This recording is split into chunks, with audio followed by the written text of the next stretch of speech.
Avec les vendanges, la cave de Villeséclande bourdonne d'activité pendant plus d'un mois au rythme cadencé des apports journaliers. Doté d'équipements performants et d'une capacité de stockage de 128 000 hectolitres, l'œnologue, directeur de la cave, a planifié la vinification des cuvées. Elles seront conformes, en termes de volume et de profil, à chacun des clients de la cave. Objectif, 80 000 hectolitres à vinifier. Blanc, rosé et rouge sont regroupés.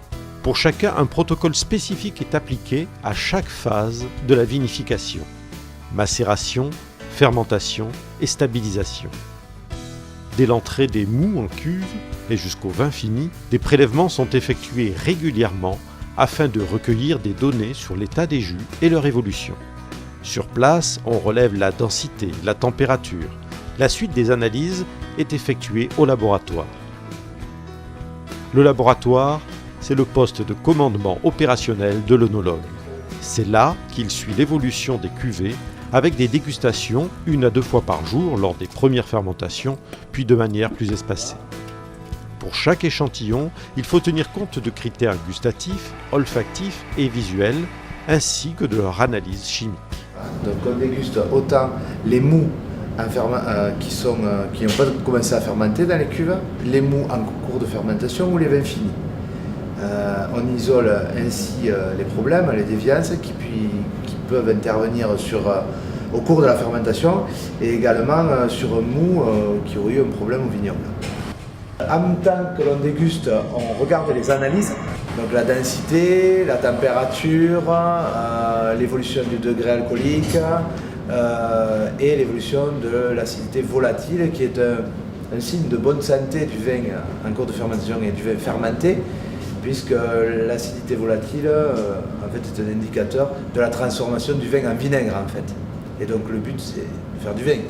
Ça c'est du Sauvignon, que je sache. Ouais. Dans les caves, les prescriptions de l'œnologue sont scrupuleusement appliquées aux cuvées. Des produits œnologiques leur sont ajoutés pour provoquer la fermentation, pallier aux déviances du vin ou le stabiliser.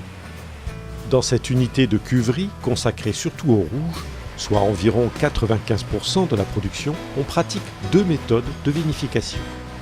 L'une, dite traditionnelle, avec une macération de 5 à 8 jours des mous, l'autre par flash détente. La vendange est alors chauffée à 90 degrés.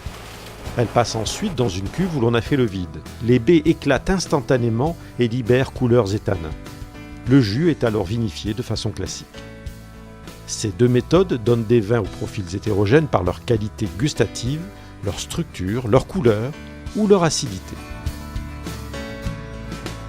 Le travail des cavistes est fait de tâches multiples. Le décuvage est une opération fréquente qui mobilise beaucoup de temps.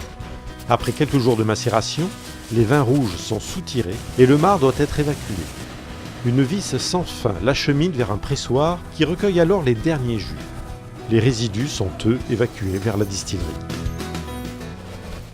Pour le reste, il s'agit pour les cavistes d'allumer, éteindre les pompes, brancher les tuyaux, ouvrir et fermer des vannes pour le transfert des jus et les soutirages répétés, respecter l'hygiène avec un nettoyage fréquent du matériel et des lieux, réparer et entretenir les locaux.